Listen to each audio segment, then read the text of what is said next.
I am the Tofu Golem. Please enjoy the video. In this video, I will show you how to make quick pickled cucumbers and radishes. This simple recipe transforms fresh vegetables into a delightful, tangy treat in less than 30 minutes. You'll learn the easy steps to achieve that perfect crunch and vibrant flavor. It's a fantastic way to enjoy your produce, adding a zesty kick to any meal. Get ready to impress your taste buds with this incredibly easy and satisfying pickling method. For this recipe, you'll need fresh cucumbers and radishes, along with white vinegar, water, granulated sugar, and salt. Begin by washing your vegetables thoroughly. Slice your cucumbers into thin rounds, aiming for about 1/8 of an inch thick. Do the same for your radishes, ensuring consistent, thin slices. This uniform thickness helps them pickle evenly and absorb the delicious brine.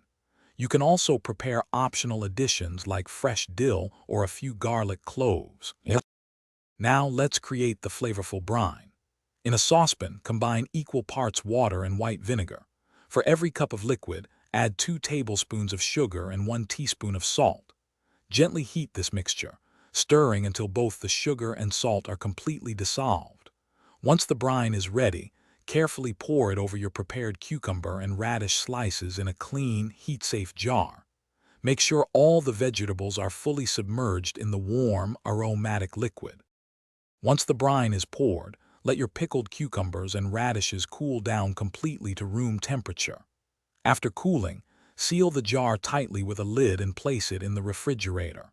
For the best flavor, allow them to chill for at least 30 minutes before serving.